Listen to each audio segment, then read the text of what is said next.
সালামু আলাইকুম রহমতুল্লাহ। স্বাস্থ্য টিপসে সবাইকে আন্তরিক মুবারকবাদ।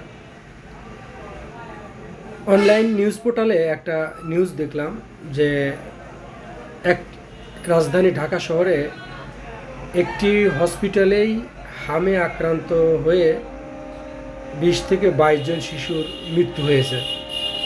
অথচ হামের শুরুতেই কিন্তু বেশ কিছু সতর্কতা অবলম্বন এবং ভালো কোনো হোমিওপ্যাথিস্টের সাথে যোগাযোগ করে হোমিওপ্যাথি ওষুধ সেবন করালে হামের কিন্তু বাড়াবাড়ি একদমই হয় না এবং রোগী দ্রুত সুস্থ হয়ে ওঠে কোনো জটিলতা ব্যতিরেকেই। হাম কি?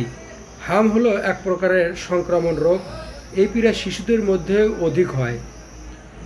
এর লক্ষণ হিসাবে প্রথমে জ্বর, তৎসহ সর্দি, ইনফ্লুয়েঞ্জার মতো একটি উপসর্গ, পূর্ণ হাসি এবং কাশি থাকে, নাক দিয়ে অনর্গল তাজা পানি বা কাঁচা পানি পড়তে থাকে, চোখ মুখ লাল দেখায়, চোখ জলে পূর্ণ হয়, অর্থাৎ পানিতে চোখ পূর্ণ হয়ে যায়, যেন সে সর্বক্ষণই কান্না করছে, গলা ব্যথা থাকতে পারে এবং জ্বর 101 থেকে 104 ডিগ্রি পরিমাণ উঠতে পারে এবং 2-3 দিন পর দেখা যায় হামের যে র্যাশ সেটি বের হচ্ছে, লালচে কালারের দানা দানা আকারে সারা শরীর দিয়ে ভরে যায়। হাম কিন্তু মুখের মধ্যেও হয়, তো তখন বাচ্চা আর কিছু খেতেই চায় না।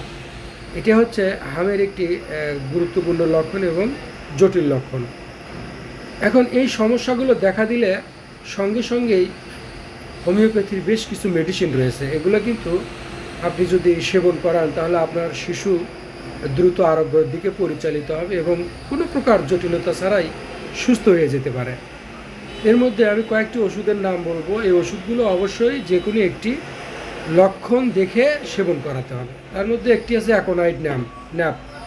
এই ওষুধটি প্রবল জ্বর, অস্থিরতা, ছটফটানি, খুব কাশি, ঘন ঘন পানি পান করা বা প্রবল পিপাসা এবং কোনো ঘাম দেখা যায় না শরীর রোগীর মধ্যে, অস্থিরতা থাকে, ছটফট থাকে, রোগী এদিক সেদিক করতে থাকে, এই ধরনের রোগীকে এই অ্যাকোনাইড ন্যাপ দেওয়া যেতে পারে। নিম্ন শক্তি ঘন ঘন সেবন করাইলেই রোগী দ্রুত সুস্থ হয়। এরপরে আছে বেলেডোনা। এই বেলেডোনাটি প্রচণ্ড জ্বর, চোখ মুখ লালচে হয়ে ওঠে, মধ্যে মধ্যে অল্প ঘাম দেখা যায় এবং ঘুম ভাব রোগীর মধ্যে বারবার চমকাইয়া ওঠে এবং রোগী ঘুমের ঘরে বা জ্বরের ঘরে আবল তাবল বকতে থাকে, গায়ে অত্যন্ত গরম থাকে, লালচে ভাব থাকে। এটাই বেলেডোনার লক্ষণ।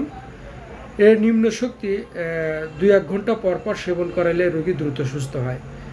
এরপরে আছে জেলসিমিয়াম। জেলসিমিয়াম ওষুধটির উপসর্গ হচ্ছে সর্দি, জ্বর, নাক দিয়ে পানি পড়া এবং ঘন ঘন হাসি দিতে থাকে, কাশি থাকে, রুগী আচ্ছন্ন হয়ে মরার মতো হয়ে পড়ে থাকে, ডাকলেও সাড়া দেয় না, মাঝে মাঝে উত্তেজিত হয়ে কান্না করতে থাকে, ব্যথা ভীষণ থাকে, মাথা ব্যথা থাকে, মাথা গরম থাকে, নড়াচড়া করতে চায় না।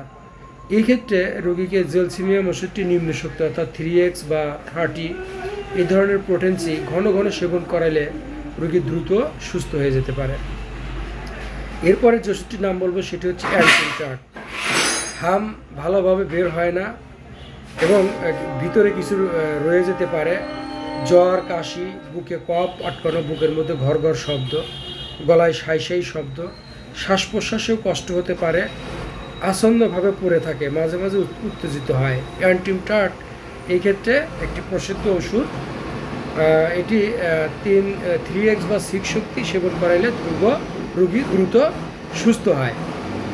এর সাথে যে কাজগুলো করতে হবে, হামের রোগীর গায়ে ঠান্ডা বাতাস যেন না লাগে, শীতল জল শীতল পানি দিয়ে অর্থাৎ ঠান্ডা পানি দিয়ে তাকে একেবারে গোসল করানো যাবে না, সর্বদাই পরিষ্কার পরিচ্ছন্ন থাকবে।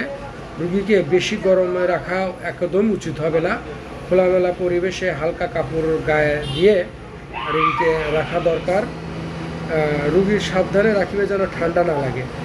এক্ষেত্রে হালকা তরল খাবার বারবার দিতে হবে, যেমন সাবুদানা, দুগ্ধ, বার্লি, এ ধরনের সহজপাচ্য খাবার দিতে হবে। এই খাবারগুলো যেন রোগীকে হাইড্রেট রাখে, এতে দ্রুত রোগী সুস্থ হয়ে আর উঠবে, রোগীর জ্বর কমে আসবে। এভাবেই হামের রোগীর চিকিৎসা দেওয়া যেতে পারে এবং হোমিওপ্যাথিতে খুব দ্রুত এবং কার্যকারী এই ওষুধগুলো দেওয়া হয়। তো হাম বা লুন্তি এ ধরনের রোগ আপনার পরিবারের ছোট বাচ্চাদের মধ্যে দেখলে অবহেলা না করে দ্রুত নিকটস্থ হোমিওপ্যাথিকের সাথে যোগাযোগ করে আপনি ওষুধ সেবন করেন, অথবা আমার এই স্ক্রিনে আপনার অর্থাৎ কমেন্ট বক্সে আপনি আপনার সমস্যার কথা জানাতে পারেন। হোমিওপ্যাথি সম্পর্কে যে কোনো প্রশ্ন, যে কোনো রোগ সম্পর্কে আপনি প্রশ্ন করতে পারেন, আমি উত্তর দেওয়ার চেষ্টা করব ইনশাল্লাহ। আর জনস্বার্থে আমার এই ভিডিওটি অবশ্যই লাইক এবং শেয়ার করবেন, যাতে সচেতনতা বৃদ্ধির জন্য এই ভিডিওটি যথেষ্ট প্রভাব ফেলতে পারে। সবাইকে আন্তরিক মোবারকবাদ।